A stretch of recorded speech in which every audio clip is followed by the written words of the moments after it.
conferencista, que hoy nuevamente tiene el placer de compartir con nosotros. Recibamos al hermano con fuertes palmas al Señor.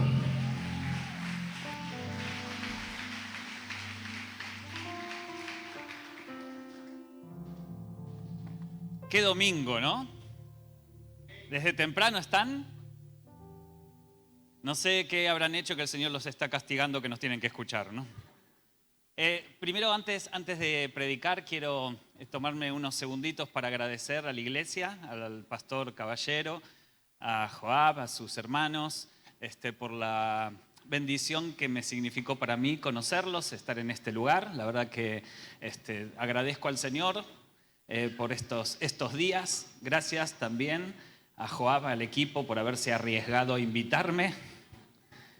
Espero que haya sido inquietante, incómodo y que la palabra haya llegado al corazón. Y también para mí es un regalo de Dios conocer héroes de la fe en distintos rincones de nuestra América Latina. Así que tanto Alejandro como Juan Carlos, para mí es un honor, amigos, haberlos conocido. Y qué bueno tener amigos que sean más feos que yo, porque entonces resalto, ¿no? Pero fue un honor compartir con ustedes, ¿eh? Así que muchas gracias. Les digo así porque ya me estoy yendo, ya se está terminando. Inviertan, si tienen oportunidad de poder adquirir este libro, Mentes Peligrosas. Lo que voy a predicar ahora está en el capítulo 8 de este libro. Gastamos plata en tantas tonterías, gastemos plata en algo que nos bendiga, ¿no? Y que podamos tenerlo, que podamos prestarlo, que podamos bendecir a otros, ¿no?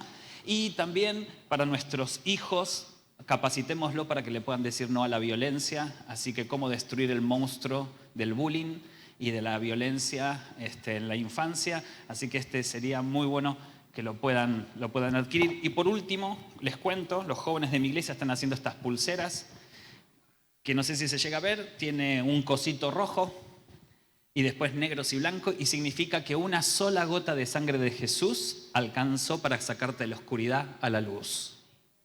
Y uno se pone esto y es un buen pretexto para predicar el evangelio. Porque alguien te dice, qué linda pulsera. Sí, una sola gota de sangre de Jesús alcanzó para sacarte de la oscuridad a la luz y le predicas entonces, ¿no?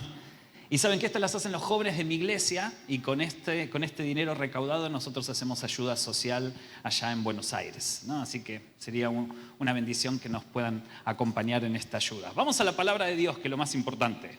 Vamos a abrir el Evangelio de Juan, capítulo 13, verso 1. Juan 13, 1. Vamos a estar hablando sobre la última conversación que Jesús tiene con los discípulos. Jesús pasó 3 años y medio con los discípulos, y tiene una última conversación que va a durar 4 capítulos, de Juan 13 hasta Juan 17. No vamos a leer los 4 capítulos, ¿no? Pero es la última conversación que Jesús tiene con los discípulos. Antes de entrar al texto bíblico, uno observa el templo, observa el salón y dice, wow, ¿cómo hemos cambiado? ¿Hay algún hermano o hermana que tenga más de 30 años de cristiano? Levante la mano, bien, ahí hay una. Otro, bien. ¿Ustedes se acuerdan cómo era la iglesia antes? No sé cómo era su iglesia, pero hermano, dé gracias a Dios por la iglesia que tiene. No sabe lo que era mi iglesia cuando yo fui adolescente. Era un bajón ir a la iglesia, de verdad. Era aburrido, no te podías reír, todo era como solemne. Era tan solemne que casi no dejaban entrar a nadie en la iglesia, ni el Espíritu Santo entraba. Y me acuerdo que yo iba a una iglesia bautista, ¿no? Allá el pastor Alejandro sabe, ¿no? Era bautista y autista también. Porque no permitían que pase absolutamente nada en el culto. Solo cantábamos himnos. Himnos a la mañana, himnos al mediodía, himnos a la noche. Desayunábamos himnos, almorzábamos himnos, cenábamos himnos. En un momento vino como un resurgir y nos permitieron hacer otro tipo de canciones que se llamaban coritos de avivamiento. Eran en mi menor, así, chunda, chunda, chunda, chunda, chunda. Y ahí permitieron que el órgano gigante, que lo tocaba una hermana que se llamaba Marta, ¿no? Permitieron entrar un instrumento más, uno solo, porque todos los demás eran del diablo. Todo esto, sí, del diablo era. ¿Y saben cuál era ese instrumento? El pandero, que lo tocaba una hermanita en mi iglesia. ¿no? Impresionante como tocaba el pandero esa hermanita, así, con una velocidad increíble. Tenía un brazo finito y uno grueso la hermana, ¿no? Y cuando terminaba el culto se iba así caminando, como un tic tenía, ¿no?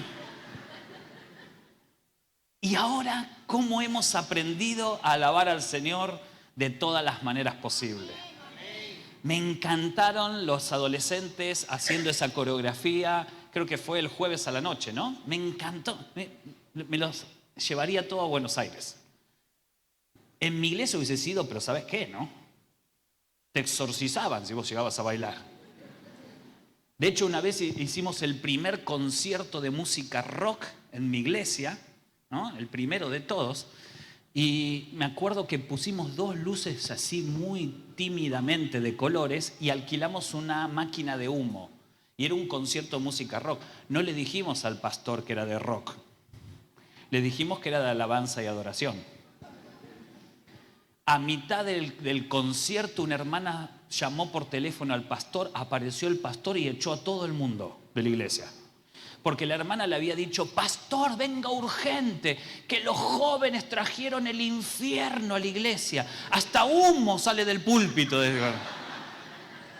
Nadie le había dicho que era una máquina.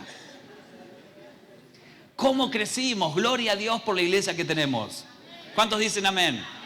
Gloria a Dios por cómo hemos madurado.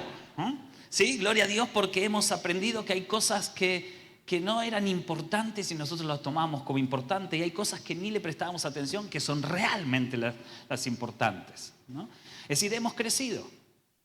Tuve la oportunidad de estar en una iglesia muy grande de Centroamérica, en un congreso de jóvenes muy grande, y cuando uno llega al lugar es para 15.000 jóvenes, para 15.000 personas el templo. Vos llegás y olés un olor a perfume riquísimo.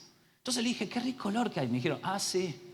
Nosotros mandamos a hacer a una empresa francesa, la misma que hace los perfumes Chanel, nosotros mandamos a hacer una fragancia que solamente la tenemos nosotros para que cuando a la gente entre pueda oler esa fragancia en el templo. Esta iglesia hasta perfume propio tiene, mira. En mi iglesia Glade y gracias. Hay iglesias que hasta perfume propio tienen. Hay iglesias que hasta helipuerto tienen, porque muchos miembros llegan con helicóptero. Y uno dice, wow, ¿cómo creció la iglesia en América Latina? Mi pregunta es, ¿y si crecimiento no es eso y no nos dimos cuenta? Mi pregunta es, cuando miro hacia atrás, veo todo lo que hemos logrado, mis hermanos. Gloria a Dios, hoy tenemos todo tipo de música, hoy tenemos instrumentos, tenemos luces de colores, tenemos adolescentes que hacen coreografía, mire, el hermano que está al lado suyo puede entrar en la iglesia. En mi iglesia no hubiese entrado con esa cara. Lo hubiesen mandado directamente a la carpa de liberación.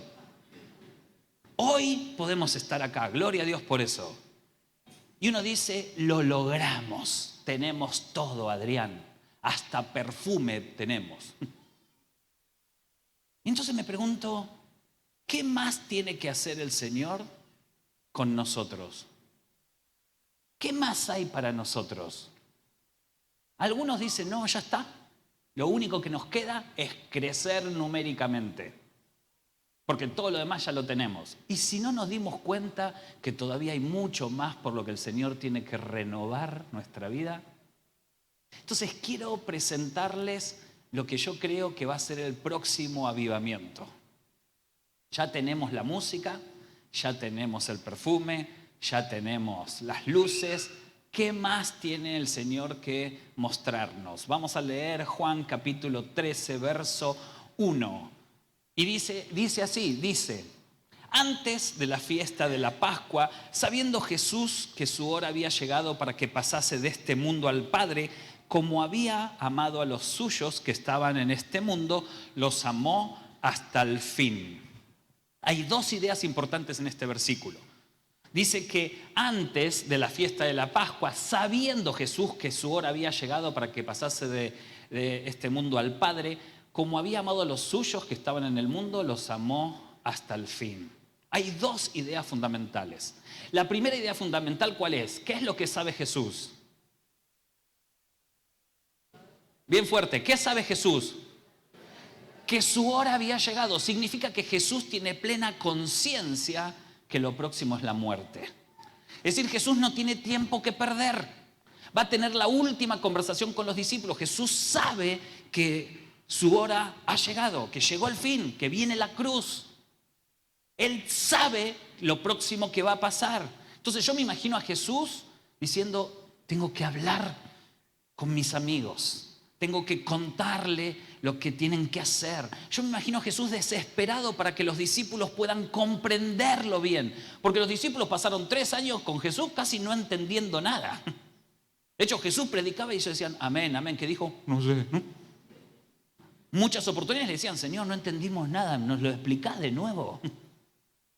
Entonces, en esta oportunidad los discípulos tenían que comprender realmente las cosas. Primero, Jesús sabe que su hora ha llegado. Segundo, a los discípulos los ama hasta el fin.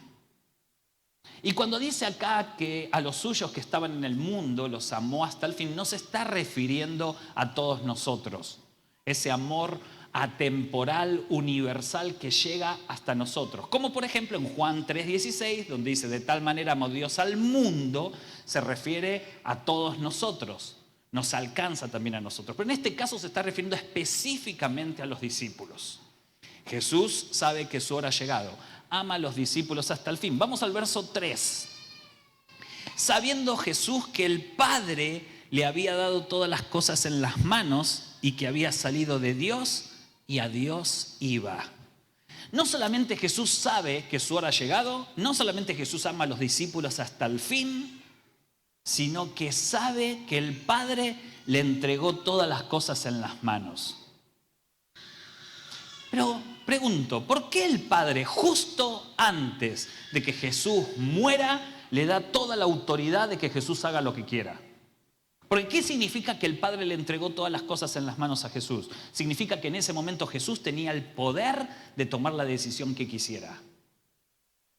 Pero justo cuando está a punto de morir, claro, si pensamos bien, justamente Dios le da a Jesús el poder de que Él tome la decisión que sea. Y dice el libro de Filipenses que Él fue ¿qué? Obediente, ¿hasta dónde? Hasta la cruz. ¿Por qué? Porque Jesús podía haber dicho, no, mejor yo no voy a la cruz. No, Señor, ¿cómo? No, mejor no voy. Que vaya Judas. ¿Podía haber hecho eso? Sí. Él podía haber tomado la decisión de no ir. Sin embargo, teniendo todo el poder de hacer lo que quisiera, decidió ser obediente y obediente hasta la cruz. Ahora, miren, con estos 3 datos vamos a tenerlo como marco teórico lo que vamos a hablar. Entonces, Jesús sabe que no tiene tiempo que perder, su hora ha llegado. Ama a los discípulos hasta el fin y tiene todo el poder de hacer lo que quisiera. ¿Qué hace Jesús? Verso 4. Se levantó de la cena y se quitó su manto y tomando una toalla se lo ciñó. Luego puso agua en un lebrillo y comenzó a lavar los pies a los discípulos y a enjuagarlos con la toalla con la que estaba ceñido. Paren, no entiendo. No entiendo. No tiene tiempo que perder Jesús. Sabe que su hora ha llegado. Ama a los discípulos hasta el fin y tiene todo el poder de hacer lo que quisiera. ¿Qué hace? Se levanta de la mesa, cuando vuelve con una toalla y un lebrillo y le dice a los discípulos, muchachos, les voy a lavar los pies. Uno dice, pero ¿no era que no tenías tiempo que perder? Aparte, si sabes que tu hora ha llegado, no perdamos tiempo lavando pies. Y de última, si amás a los discípulos, amalos como son. Y si tenés todo el poder de hacer lo que quisieras, con un chasquido de dedo podías hacerle los pies y las manos también. Sin embargo, Jesús hace algo religiosamente incorrecto. Porque si bien era bastante común que alguien le lave los pies a los invitados como un acto de honra hacia sus invitados, esta acción de tocar suciedad no podía ser realizada por un religioso, por una celebridad religiosa. Y Jesús era un rabí, era un maestro. Él no podía entonces tomar contacto con la suciedad de los demás. Por eso los discípulos se ponen muy incómodos cuando Jesús empieza a lavarle los pies. Porque Él estaba haciendo algo religiosamente incorrecto. Me encanta que Jesús haya sido religiosamente incorrecto. A lo largo de los evangelios vemos constantemente a Jesús religiosamente incorrecto, ¿no? Pero los discípulos empiezan como a ponerse incómodos. Ahora, déjenme imaginarme la escena, ¿no? Yo me imagino la escena. No sabemos con quién fue el primero. ¿Quién fue el primero en recibir el lavado de pies de Jesús? Pero vamos a imaginarnos que fue, por ejemplo, Mateo. ¿No? ¿Está bien? O vamos a imaginarnos que fue Tomás. ¿Está bien? Vamos a imaginarnos que fue Tomás. Y Tomás, cuando ve a Jesús, no lo puede creer. El que entiende de Biblia entendió el chiste, ¿no? Jesús agarra el pie de Mateo, de Tomás, ¿no? Imagínense el dedo gordo deforme, uña amarilla, tan larga que hace curvita así, ¿no? Entre los dos dedos una costra negra.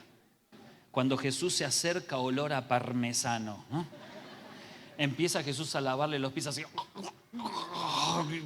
porque también Jesús era hombre, ¿no? Y cuando termina de lavarle los dedos, hace así, vamos de nuevo, ¿no? Y va por el talón blanco, reseco, todo resquebrajado. Cuando pasa la toalla, puede hacer una canción de bachata, si quiere, ¿no?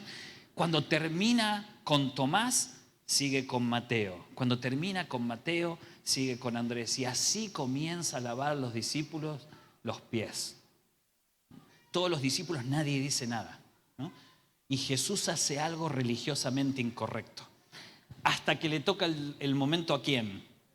A Pedro. Yo me imagino Pedro que no lo puede creer, como nadie dice nada, ¿no? Me imagino que le empieza a crecer la vena, ¿no? Empieza a sudar, empieza como a latirle el corazón. Y mientras Andrés está recibiendo, por ejemplo, el lavamiento de los pies, yo me imagino a Pedro haciéndole señas.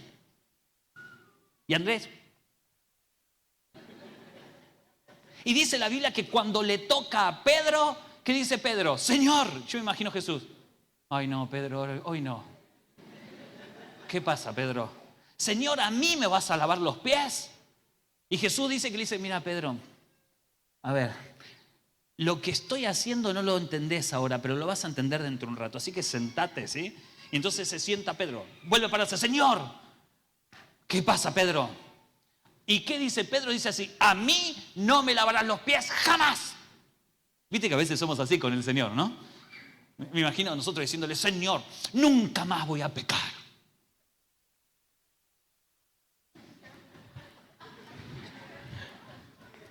Yo imagino a Dios en el trono así.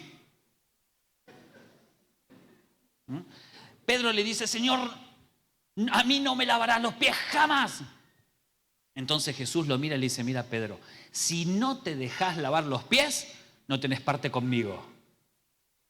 Entonces Pedro, no, Señor, entonces cepillame los dientes, lavame la cara, todo, Señor, haceme, ¿no? Y uno se pregunta, ¿no? Uno dice, Adrián, estás inventando, que no estoy inventando, que yo invento los lunes y hoy es domingo.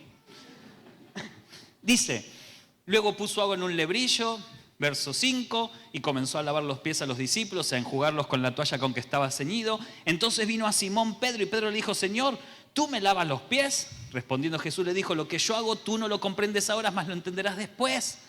Pedro le dijo, no me lavarás los pies jamás. Jesús le respondió, si no te lavare, no tendrás parte conmigo. Le dijo Simón Pedro, Señor, no solo mis pies, sino también las manos y la cabeza. ¿Vieron? Ahora, si nosotros analizamos bien la respuesta de Jesús, ¿qué quiso decir Jesús con que si no te dejás lavar los pies, no tenés parte conmigo? Uy, nunca me había dado cuenta.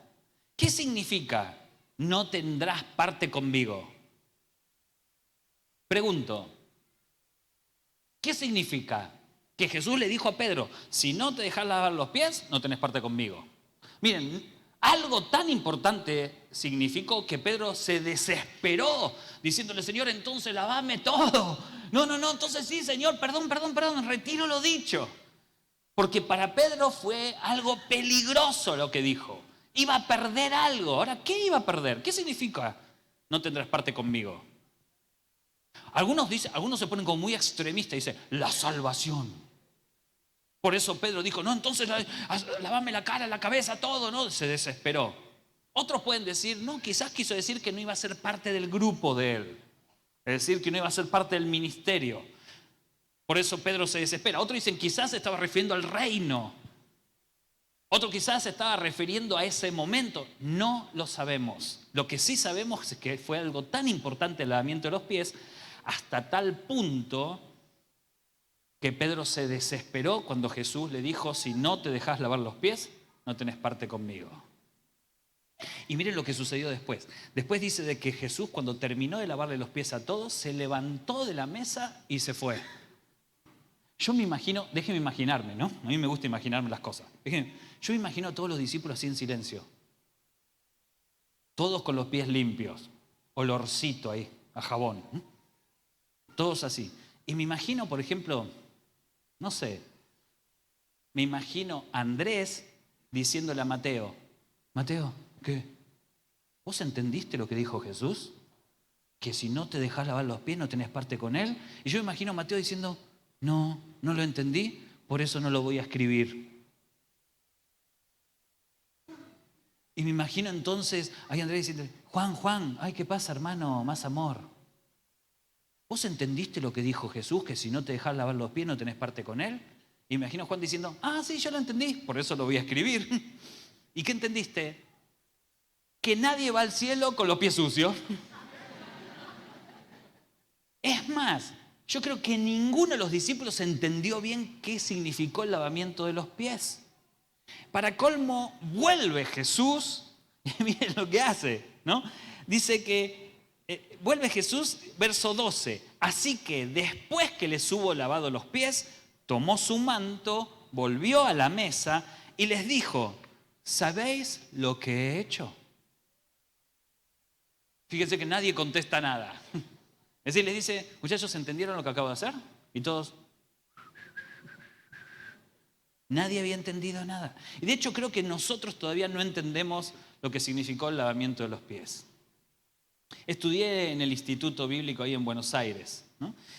Un instituto bíblico con un tipo de orientación, ¿no?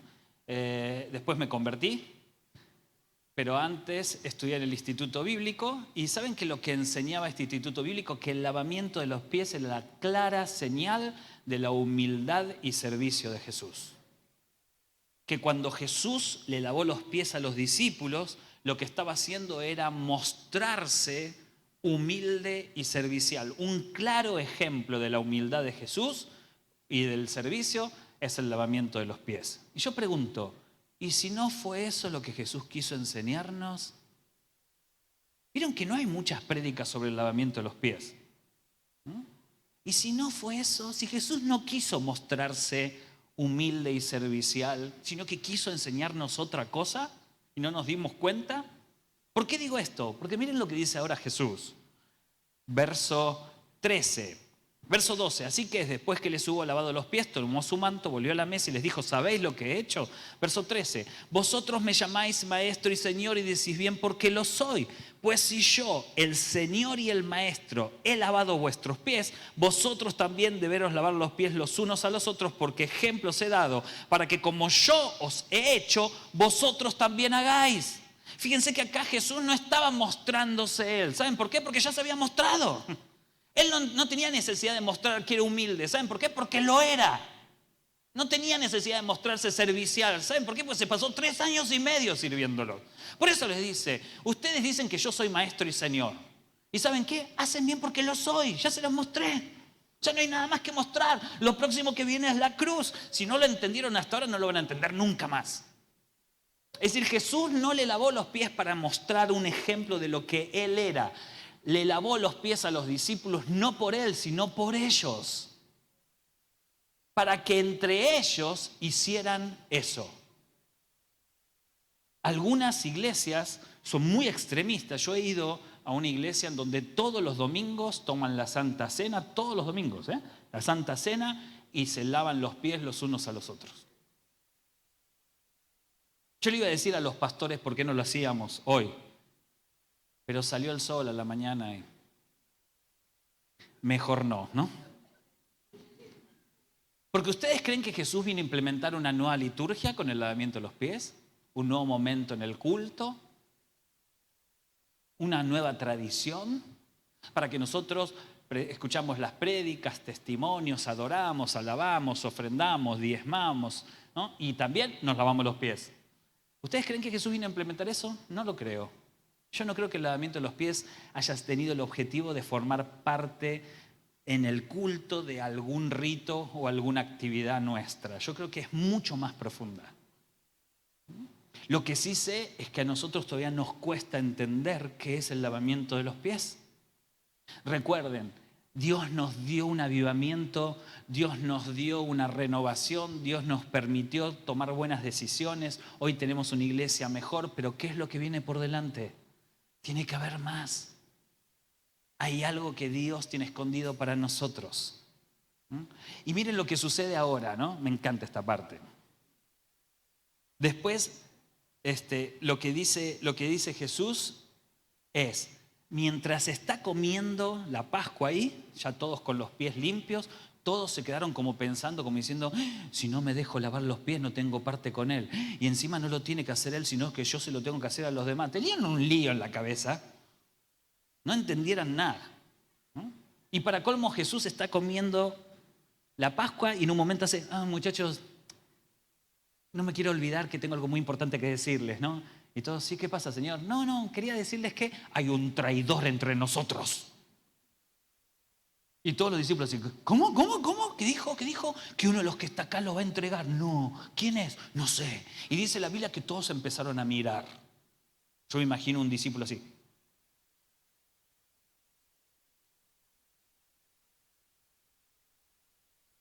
De hecho, mis hermanos, déjenme decirles algo. Hay traidores entre nosotros en esta mañana. Y de acá te das cuenta por el gesto que hacen.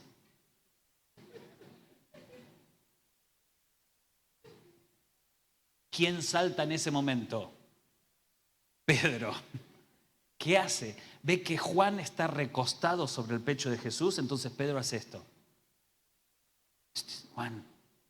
Juancito, Juanchi, Juanito, Juan. Y Juan, ¿qué pasa? Preguntale, dale. ¿Qué? Que es el traidor, dale, preguntale, pero vos que estás ahí, preguntale. ¿Que le qué? Que le preguntes a Jesús que es el traidor, que le vaya a comprar caracol, no, que le preguntes a Jesús quién es el traidor, le dice. Y entonces dice la Biblia que Juan, recostado sobre el pecho de Jesús, le preguntó de quién hablaba. Imagínense la escena, Juan, Jesús, ¿qué te pasa? Nada, acá estamos, todos con los pies limpios, ¿no? Hay un traidor entre nosotros, todo bien, ¿no?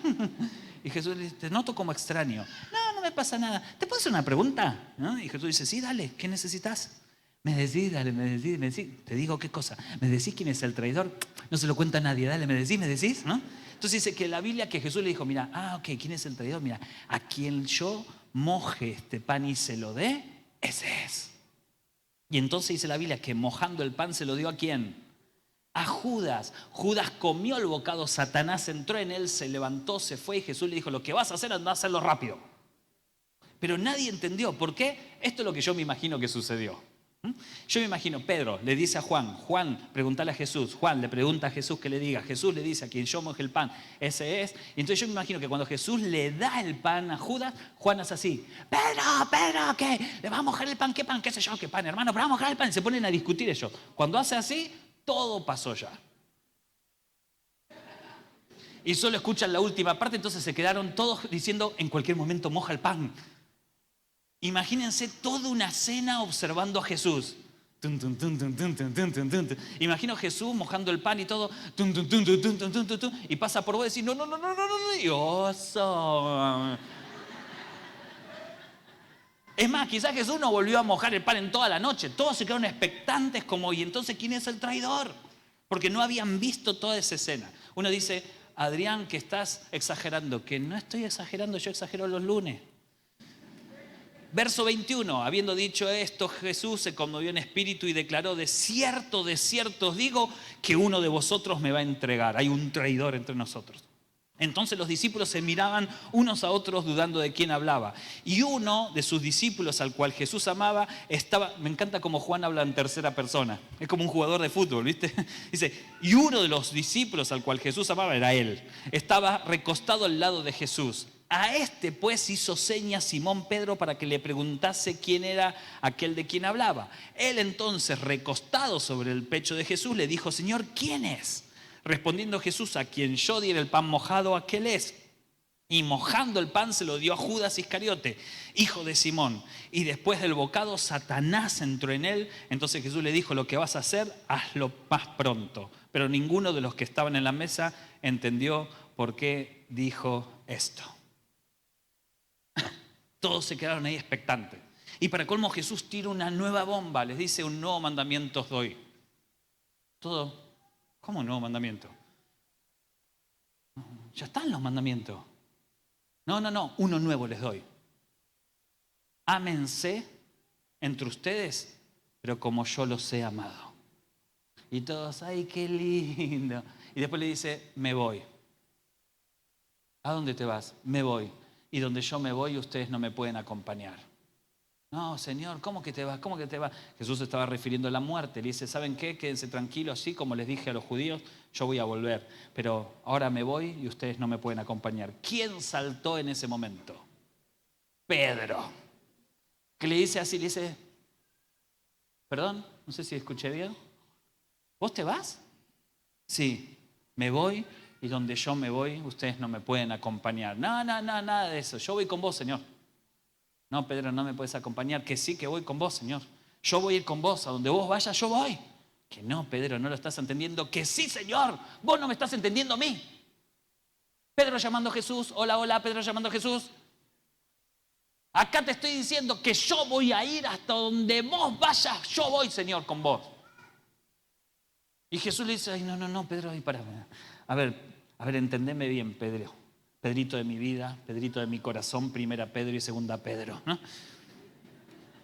No me podés acompañar. Y en ese momento Pedro dice así. ¿Vieron que cuando uno quiere hablar espiritual, los hombres que tenemos voz gruesa nos sale agudita? Y las mujeres que tienen voz aguda le salen voz grave, ¿viste? Un hombre cuando quiere orar dice: Señor, aquí estoy, ¿no? En cambio la mujer hace así: Señor, aquí estoy, ¿viste? Como que, ¿no? Yo me imagino a Pedro diciendo: Señor, mi vida voy a dar por vos. Le salió el agudito. Y yo imagino a Jesús diciendo: ay,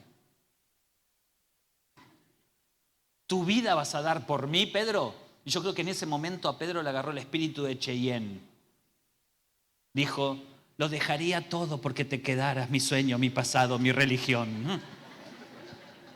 Y en ese momento Jesús le dice: Pedro, antes que cante el gallo me vas a negar 3 veces. Y todos hicieron: ¡el traidor! Pero ¿quién era el traidor, mis hermanos? ¿Quién era? Judas era el traidor. ¿Y Pedro no? Pedro también, ¿sí o no? Y todos los demás que le iban a prometer a Jesús estar velando con él en el huerto y se iban a quedar dormidos abandonándolo. Y después, cuando lo vinieron a apresar, salieron corriendo también dejándolo solo. ¿Quiénes eran los traidores, mis hermanos? Todos. ¿Saben por qué? Porque la iglesia está formada por traidores. ¡Ay, me dolió! ¡Ay! ¿Por qué me dice esto, pastor? ¿Saben por qué? Porque no hay justo ni un uno entre nosotros. Si estamos acá es por gracia y misericordia de Dios.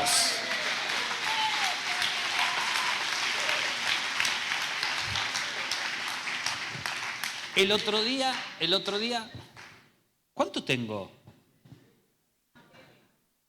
¿Así significa 2 dedos? ¿Son 2 minutos o son 11 minutos? ¿1 hora 10? No. Me hacen así. Ok. ¿Así es 2 o es 11? Qué raro que son los hermanos aquellos, ¿no? Son como raros. Es como que te enseñan lengua, ¿viste? Miren. Voy a ir terminando. Hay un informe que hizo un grupo que se llama The Barna Group, que hace estudios sociológicos en iglesias evangélicas en América Latina. Y el otro día leí un estudio que me impactó mucho. Decía que el 7% de los latinos pueden cambiar de cuadro de fútbol, de equipo de fútbol. Yo digo, en Argentina, yo creo que no llega ni al 1%. Nadie cambia de cuadro de fútbol. Nadie siendo de Boca pasa a ser de River. Nadie. Eso es una ofensa a la humanidad, ¿no? Pero después decía que el 19% podía cambiar de ideología política de una elección a la otra. Yo digo, en Argentina mucho más. Más de la mitad puede votar a un candidato y en la siguiente elección al contrario. Pero después me llamó la atención que decía que el 65% de la gente podía abandonar su fe. ¡Wow! ¿Saben lo que me impactó? El 1% solo abandonaría su cuadro de fútbol. El 50% podría cambiar de ideología política, pero más del 65% abandonaría la fe. ¿Saben qué? Nuestro cuadro de fútbol es más importante que Jesús. Y se los dice alguien que es yo soy hincha fanático de un cuadro que se llama Independiente de Avellaneda. Independiente nos dio más tristeza que alegría, pero jamás yo dejaría de ser hincha Independiente, porque soy del rojo de Avellaneda. Por mi sangre corre sangre roja. Se fue a la B hace unos años y aún yéndose a la B yo salía con la camiseta, orgulloso, diciendo, sí, soy de la B. ¿Y qué? Nos falta una copa a ganar, la de la B. Nos fuimos para ganarla y volveremos. Encima no la ganamos. Ahora, ¿cómo puede ser que un cuadro de fútbol, una ideología política, un artista del momento sea más importante que nuestra fe? Qué fácil que nos es traicionar al Señor. Con qué liviandad nosotros podemos irnos enojados de la iglesia. ¿Saben qué? En la iglesia, hermano, déjame decirte algo. No sé si hay alguien nuevo por primera vez que está acá con nosotros. ¿Hay alguien nuevo por primera vez que está con nosotros? ¿Sí? Ajá. No, mentira, ¿no? Bienvenidos. Pero vos tapate los oídos. La iglesia está fundada por traidores. Somos humanos, nos equivocamos, no somos perfectos. Seguramente alguien en algún momento te puede tratar mal, alguien puede contestarte mal, alguien va a hacer algo malo. ¿Y saben por qué? Así es la iglesia. Desde el primer momento los discípulos discutían entre ellos, se peleaban y así fue fundada la iglesia. Ahora, si mi cuadro de fútbol me puede dar tristeza, pero jamás dejaría de ser de mi cuadro de fútbol, ¿con qué liviandad nosotros decimos, me voy de la iglesia? Chao, me voy. ¿A dónde te vas? A pare de sufrir. ¿Con qué liviandad, hermanos? Ahora, ok, uno dice, tenés razón, Adrián, somos imperfectos, la iglesia es una comunidad imperfecta. Pero ¿qué voy a hacer entonces? ¿Qué se le hace a los traidores, hermano? ¿Qué le hacemos a esa hermana que chismosea todo? Y encima chismosea tomando como ejemplo el Señor. Te dice, quiero contarte algo para que lo tengas en oración. ¿Qué se le hace con ese hermano que es fanfarrón insoportable? ¿Qué se le hace con ese que compite? ¿Qué se le hace con ese que quiere estar detrás de los pastores para tener un cargo? ¿Qué se le hace? ¿Qué se le hace con los traidores, con los que nos tratan mal? ¿Qué se hace con el que le prestaste plata y no te lo devolvió y es de la iglesia? ¿Qué se hace con ese que en el centro comercial pasó por al lado tuyo, ni te saludó y después levanta la mano en la iglesia diciendo, somos uno en el Señor, en el vínculo del amor y al abrazarnos juntos el Señor, somos uno en el Señor, aleluya, pasó por al lado tuyo, ni te saludó. Es uno en el Señor solamente acá. ¿Qué se le hace? ¿Saben lo que se le hace, mis hermanos? ¿Saben lo que se le hace? Se les lava los pies. Jesús le lavó los pies uno por uno, dedito por dedito, uñita por uñita a los traidores. ¿Para qué? Para que así como Él hizo, nosotros también hagamos. Tenemos las luces, gloria a Dios. Tenemos las luces. Tenemos el sonido. Tenemos el perfume. Tenemos un hermoso templo, tenemos aire acondicionado. ¿Saben qué? Gloria a Dios por la iglesia que tenemos. Pero ¿qué es lo que viene? Y yo sé que lo que viene es una iglesia con el corazón de Jesús. Una iglesia que ame como Jesús amó. Cuando Jesús dijo un nuevo mandamiento os doy, era la clara señal de que el lavamiento de los pies es el claro ejemplo del amor. no de la humildad y del servicio. Porque uno puede ser humilde y servicial y no tener amor. Pero cuando vos tenés amor, ves al otro como superior a vos mismo. Y aún el pecado de esa persona no es tan importante como la persona. Y gloria a Dios por esto. Les digo, ¿qué pasaría, mis hermanos, si ustedes mañana se enteran que yo caí en pecado? ¿Ustedes creen que yo no puedo caer en pecado? Si lo mejor que hago es pecar. ¿Ustedes creen que yo no puedo caer en pecado? Por supuesto que puedo caer en pecado. ¿Qué pasaría con ustedes? ¿Cuántos de ustedes dirían, te enteraste? El pastor argentino Adrián Intri cayó en pecado. ¡Ah! No me digas, sí, Madre Santísima. ¿Qué? ¿Cuántos serían un festín conmigo y cuántos me enviarían un mensaje por las redes sociales diciéndole, hermano, te amo, te abrazo? ¿Cuántos?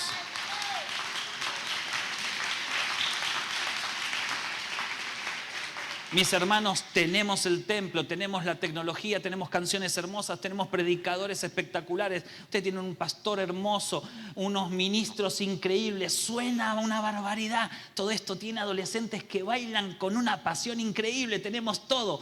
¿Qué tiene el Señor reservado para nosotros de acá al futuro? ¿Saben qué? Yo creo que se viene un avivamiento donde la verdadera iglesia va a ser la iglesia que ame como Jesús amó.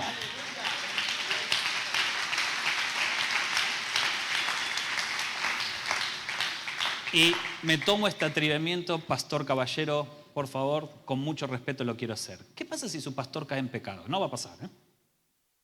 ¿Qué pasa si su pastor cae en pecado? ¿Cuántos de los que están acá dicen, yo me voy de esta iglesia, el pastor cayó en pecado? De ser un ejemplo de espiritualidad, en un segundo borramos todo. Decimos, sí, y encima chismoseamos con todo el mundo, queremos saber lujo de detalles qué pasó. ¿Cuántos de los que están acá le lavarían los pies? ¿Y saben qué le dirían? Pastor, nunca deje el pastorado. Cuando Pedro pecó, que lo traicionó a Jesús, Jesús lo agarró aparte, lo hizo caminar un par de kilómetros. ¿Y saben lo que le preguntaba? Le preguntaba, ¿me amás? ¿Me amás? Sí. No, ¿me amás? Sí. ¿Y saben la respuesta de Jesús con cada contestación de Pedro? ¿Saben lo que decía Jesús? Apacentá mis ovejas. ¿Saben lo que significa eso? Nunca Jesús cambió el propósito de Pedro. Porque si Satanás destruye cuando un líder cae en pecado, para colmo nosotros lo ayudamos a Satanás. Le decimos, si cayó en pecado, que sacalo del ministerio. Satanás así, gracias, hiciste el trabajo por mí, me puedo tomar vacaciones, gracias. ¿Saben por qué? Porque no hemos sido aprendido a mirar con ojos de amor. El que pecó, seguí mirándolos con ojos de amor. Porque eso es lo que hizo Jesús. Restauralo, pero que nunca se vaya del ministerio. ¿Saben por qué? Porque necesitamos, hermanos, que después de haber estado en el lodo, te puedan decir, ¿sabes qué? Se puede volver del lodo. Esto es lo que viene, mis hermanos. ¿Saben por qué? Porque hay iglesias llenas de justicia que matan cristianos. No hay peor enemigo. Miren, las puertas del Hades no prevalecen contra la iglesia. Pero ¿saben lo que sí puede destruir a la iglesia? ¿Saben qué? La iglesia. Satanás no puede tocar a la iglesia, pero sí nosotros podemos destruirla. Predicando cosas incorrectas, maltratándonos los unos a los otros, creando chusmerío, incendiando con nuestra lengua. Y no nos damos cuenta que estamos acá, ¿saben para qué? Para lavarnos los pies. Termino con esto. La iglesia del primer siglo, cuenta Josefo, el historiador. Saben que los romanos querían divertirse viendo sangre. Entonces ponían en el circo romano gente y tiraban animales para que se los devoren y ellos veían cómo la gente moría y eso los alteraba de felicidad, ¿no? Al principio ponían presidiarios, presos, reos, pero la gente es como que no era tan divertido ver presos porque de última se lo merecen. Entonces empezaron a ingeniar cómo subir el rating del show. ¿Y qué hacían? Empezaron a traer familias enteras, porque ahí sí se veía sufrimiento. Cuando un padre veía que su hijo moría comido por un tigre. Claro, el problema es que era difícil encontrar familias enteras. ¿Qué empezaron a hacer? Empezaron a hacer un censo para ver quién declaraba de que su Dios, su Señor, su dueño, era el César. Todos los que no dijesen eso, a la cárcel y merecían muerte. ¿Quiénes entonces empezaron a decir que no creían que el César era su señor? Los cristianos. Golpeaban tu puerta y decían, el César es mi señor, ¿el César también es tu señor? Y los demás decían, sí, claro, el César es mi señor. ¿Qué pasó? No, no sé, me preguntaron algo y cerraban la puerta. Iban al lado, el César es mi señor, el César también es tu señor. Y los cristianos decían, de ninguna manera. Cristo es mi señor, Jesús es mi Kyrios, mi señor, el dueño de mi vida. El César no es el dueño de mi vida, no lo voy a reconocer. ¿Por qué? Porque ellos tenían muy fuerte lo que declaraban con la palabra. ¿Qué era lo que hacían? Así preso, vos y toda tu familia. Conseguimos uno para mañana a la noche. Se llenaba el estadio. Ahora, ¿saben lo que había pasado? Los cristianos del primer siglo habían tomado una actitud totalmente contraria a los demás paganos. Cuando abrían las puertas, los paganos salían corriendo solos, hasta tal punto que después los tuvieron que encadenar para que no corran tanto. Salían corriendo solos. ¿Qué actitud habían tomado los cristianos? ¿Saben cuál? Se quedaban parados en el centro de la arena. ¿Y saben lo que hacían? Se abrazaban. En esto se diferenciaba quién era cristiano y quién no, porque los demás salían corriendo, insultando, vociferando blasfemia. Los cristianos se quedaban en el centro de la arena y se abrazaban. ¿Y saben lo que decían? Abrazados hasta la muerte. Déjenme imaginarme la escena. Un papá tiene en sus brazos a su hijito de 2 años que llora desconsoladamente. Se abraza con su esposa que lo mira con ojos de ternura. El padre también, sabiendo que en momentos más van a morir de una forma horrible. Su niña de 9 años abraza a la madre y le dice al papá, papá, sácame de acá. Y el padre dice, no puedo, hija, pero tranquila. Va a ser doloroso, pero en un abrir y cerrar de ojos estamos brindando con el rey. Y ahí están abrazados cuando un abuelo escucha y dice, yo también conocí a ese Jesús. Venga entonces, abuelo, abrácese con nosotros. Al lado hay un pagano que le dice, estúpidos, idiotas, justo están a punto de morir por ese.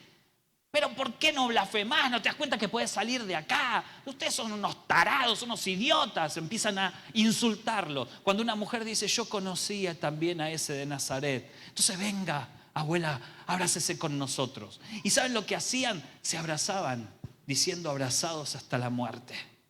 Cuando suena una trompeta. Y la gente se pone en pie y grita ¡ah! Cuando suena otra trompeta. Y ya los animales chocan contra las rejas, drogados de sangre, deseosos de matar, quieren comer y destruir. La gente empieza a gritar furiosa. Cuando suena la tercera trompeta y abren las puertas, entonces 2 o 3 paganos corren para los rincones y los animales los agarran muy fácil y se empiezan a morder y a mordisquear y matar. Pero la gente no mira a los que se fueron por los costados. Todo el Coliseo está mirando al centro. ¿Por qué? Porque ven algo muy extraño. Hay un grupito que se quedó abrazados. Y dicen, abrazados hasta la muerte. Me imagino el padre tensando sus brazos cuando escucha que viene un tigre corriendo, hace más fuerza que nunca, todos se abrazan fuertemente. Es más, cuenta el historiador que 2 manos estaban tan fuertemente agarradas que después de haber sido desprendidas de 2 cuerpos diferentes, los animales peleaban por ella y no las podían soltar, de lo fuerte con que se habían abrazado. Y me imagino un tigre que agarra el cráneo, la cabeza del bebé y se lo arranca de un cuajo. Y el padre grita de dolor diciendo, Señor, cuando el cuerpo de su hijo cae ya sin vida y le llena de sangre toda la ropa. Cuando viene un león y empieza a arrancarle la pierna a la abuela y ellos hacen fuerza para que nunca se destrabe. Cuando viene otro animal y mata a su hija y así van siendo devorados de a poquito y de a poquito, con un sufrimiento incalculable por haber declarado que Jesús es su Señor. Pero ¿saben qué, mis hermanos? Nunca dejaron de estar abrazados. ¿Qué iglesia querés para dentro de unos años? Ya tenés todo. ¿Saben la iglesia que yo quiero para dentro de unos años? Una iglesia que diga abrazados hasta la muerte. Pase lo que pase, venga lo que venga, somos cuerpo, somos familia, somos comunidad, somos iglesia. Y si alguien se equivoca, le lavaremos los pies. Pero nunca vamos a dejar de estar abrazados aún frente a la mismísima muerte. ¿Y saben cómo termina la conversación? Con una oración que Jesús termina orando diciéndole, Padre, así como nosotros 2 somos uno, que ellos sean uno. Que se abracen hasta la muerte. Para que el mundo crea. Iglesias hay muchos, mis hermanos, por todos lados. Hay más feas y hay más lindas que las nuestras. Por todos lados. Ahora, encontrar una iglesia que decida abrazarte hasta la muerte. ¿Ustedes quieren ser empoderados para la conquista? Hay una sola manera de ser empoderados. Es que el Espíritu Santo te llene. Pero ¿sabes qué? Cuando el Espíritu Santo te llena, no te viene esto. Cuando el Espíritu Santo te llena, no te llena para hacerte más poderoso, te llena para hacerte más parecido a Jesús. Porque cualquiera puede hacer milagros. Mis hermanos, escuche bien esto. Cualquiera puede hacer milagros. En la Biblia hasta Satanás los hizo. Cualquiera puede hacer milagros, cualquiera puede hacer prodigios, cualquiera puede tener un ministerio impresionante, pero solo un verdadero cristiano puede amar como Él amó. En estos conocerán que ustedes son realmente mis discípulos, termina Jesús diciendo esta conversación, si tuvieran amor los unos a los otros. Me voy. Ya de acá me voy corriendo al aeropuerto. Quizá no nos vemos nunca más. Espero que sí. Y si esta fue la última oportunidad de vernos, no quiero desaprovechar. Mis hermanos, ya tenemos todo. Dios nos ha bendecido tanto. Tenemos la música, tenemos la tecnología y cada vez vamos a tener más. Este templo va a tener que tirarse abajo porque va a haber que duplicarlo. Eso es, denlo por hecho, porque esto es de Dios y no es de los hombres. Pero ¿qué más le vamos a pedir nosotros al Señor? ¿Saben cuál es mi oración? Que esta iglesia ame como Jesús amó. Lave los pies a los traidores. Ame como Jesús hasta el final. Y frente a la mismísima muerte se abracen diciendo, abrazados hasta la muerte. ¿Querés una iglesia así? Cerramos nuestros ojos. Ahí donde está, cierre sus ojos.